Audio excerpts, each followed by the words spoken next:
mag-a-abroad. At yun ang sinabi ko sa mga taga-Macau. Sabi ko, pag hindi kayo nag-ikapo, pag hindi sinuporta ng gawain dito, magpe-pray ako kayo, i-petition kayo, i-deport kayo balik sa Pilipinas. Sabi ko, palakasan tayo ng panalangin. Tingnan natin kung sino papakinggan ng Diyos. Kung sino nasa matuwid. Kasi hindi naman para sa sarili ko mapupunta yun, para sa gawain. Yung mga nagsipag-abroad sa atin, asa na? Matatapos ang kontrata, wala. Kaya kung kayo mag-a-abroad at wala kayong ganyang puso, huwag na kayo magpapapray, ha? Hindi ko kayo pagpe-pray. Kahit magpa-pray sa inyo, huwag yung pag-pray. Magiging kasabot na kayo sa kasakiman. Meron siyang misyon dito sa lupa na gusto niya mangyari. Hindi niya maisakatuparan. Bakit yung kanyang economic program hindi nabibigyan ng pondo? Intindihan natin? Sabi ng Biblia, ang pananampalataya ay nagmumula sa pakikinig. Sa pakikinig ng salita ng Diyos. Paano makapakikinig kung walang mga ngaral? Paano makakapangaral kung di susubok? Paano susubok kung walang pamasahe? Sige nga. Pwede ko ba languin ng Macau? Mga kapatid? Pwede ko ba languin ng iba? Alam niyo sa anumang samahan, huwag tayo maging ipokrito. Ang pera, ang dugot pawis natin para tumakbo ang samahan. Amen? Amen? Amen? Huwag tayo maging ipokrito. Hindi masama ang pera. Nagiging masama ang pera pag hindi mo inayon ang paggamit ito sa plano ng Diyos. Palakpakan natin ang Panginoon. Limunin mo dito katabi mo. Hindi sa iyo ang ikapu. Kaya kapag hindi nag-ikapu yan, naku po! Hindi ka na naman nag-ikapu. Bahala ka. No? Hindi ko po dinadagdagan ang salita ng Diyos. Sinasabi ko lang sa inyo. Ang salita ng Diyos. Pangalawa ho, why giving the tithe? Bakit ba dapat ibigay ang ikapu? Verse 7 to 8. Tignan niyo ba doon niyo para makita niyo ang Biblia ang nagsasalita sa atin at sumasagot. Why giving the tithes? So naintindihan na natin kung ano ikapu? Ang ikapu ay kasampung bahagi ng lahat ng ating mga tinatanggap na pagpapala sa Diyos mula sa ating buhay. Sa pinagtrabahuhan, pinagpagalan, at mga negosyo at iba pa. Ako nga mga kapatid, pag may nag-love gift sa akin, hindi pahaginan ko si Lord. Pinapahaginan ko si Lord ko kasi for me, that is my income. Well, nag-preach ako sa iba. May nag-love gift sa akin na 3,000. May 300 si Lord doon. Binalik ko lang yung part bahagi ni Lord. Doon sa matitira, doon ako mag-o-operate. Sa operate, nakasalalay din yung sinasabi ng Biblia na maluwag sa puso. Nagagalak ang puso. Sa operate yun. Sa tithes, hindi. Kahit nakasimangot ka, ibalik mo kay Lord yan. Walang problema kay Lord din. Sa kanya yun. Parang ganito, nangiram ko kay brother ng t-shirt. Ibalik ko man yun ng pabalik pag kinuwet. Parang pasok kinuwet yun. Pero hindi na ako makakauli. Diba? Amen? Pero dun sa operate, magkahandi ko kayo, magbibigay kayo Noel, mula iba pa rin sa t-shirt na hinirap ko, dapat masayang kaloob. Yun ang sabi ng Biblia. Amen? Why giving the tithe? Verses 7 to 8. Anong sabi niya mga kapatid? Verses 7 to 8. Amen? Why giving the tithe? Number one reason. It is an evidence that we have already and truly returned to the Lord.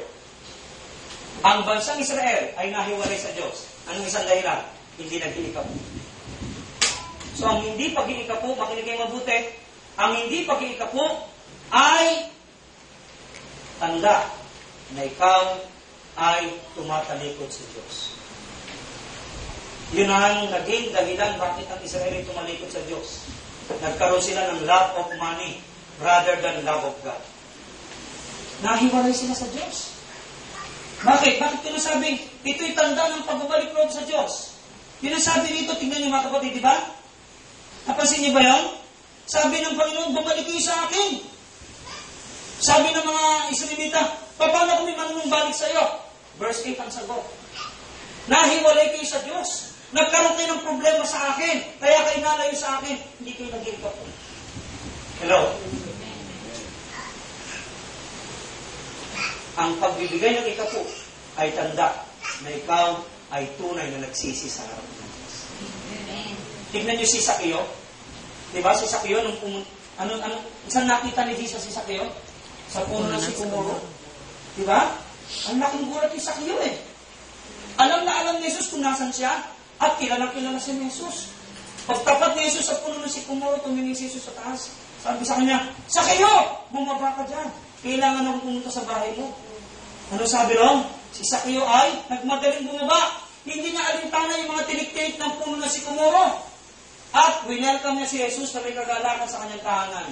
Nung sila nagkakaroon na ng food fellowship, tumayo si Sakeo. Ang sabi ron, and Zacchaeus stood up and said to the Lord. Ang sabi niya, Panginoon, narito po yung mga bagay na aking ninakaw.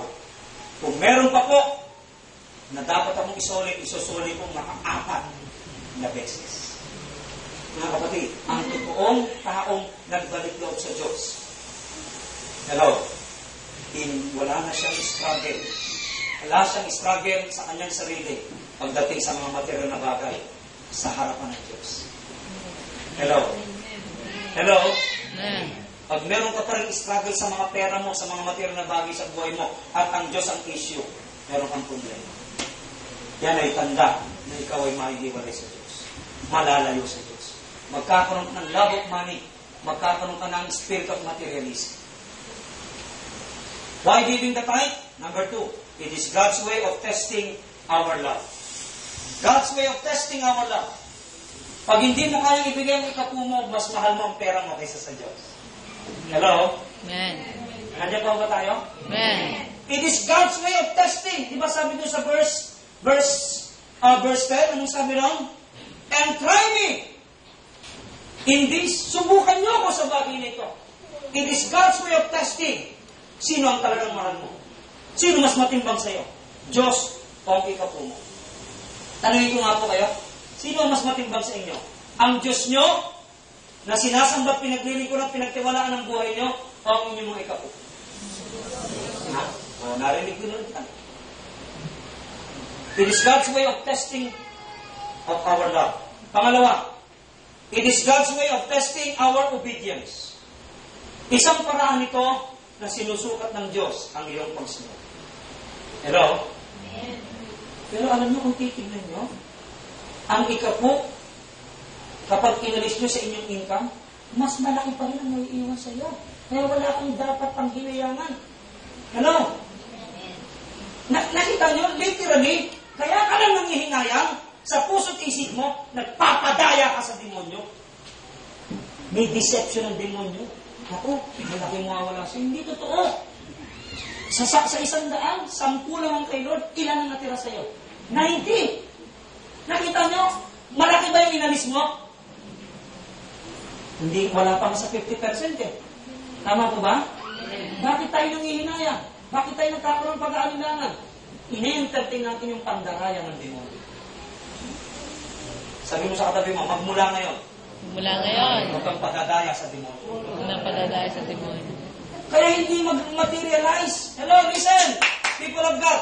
Kaya hindi mag-materialize yung reveal, will, plan, purpose, and program of God's prosperity sa buhay natin. Why? May mga deception ang kaaway, may mga fears ang kaaway na nilalagay sa isip at puso natin. Amen? Amen. Pagpapagal natin ang Panginoon. Nagkaroon ng isang anak, pinakamama na anak, sinubok ng Diyos.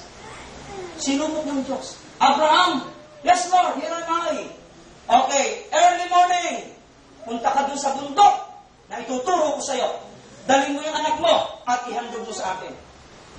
Alam niyo, sabi ng Biblia, early in the morning, si Abraham at si Isaac nag-pack up. Inihanda ang panggatong para sa ihahain ng anak.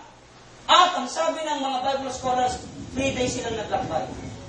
Alam niyo, dun sa 3 days na yon, pwedeng mag-winder ang isipan ni Abraham. Pwedeng magbago.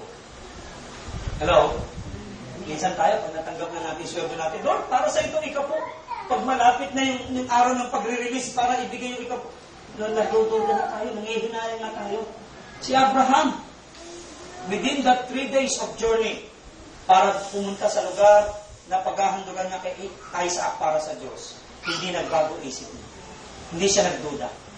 Pero pagdating nila doon sa Mount na yun, Mount Moriah, sabi ni Isaac, Ama, andito na po ang panggatong. Asan po yung ihahandog natin? Anong sagot ni Abraham? Ang Diyos ang magbibigay naman. Habang tinatalian niya anak niya, labisan niya ang anak niya, asan po yung ihahandog natin? Anong sabi ni Abraham?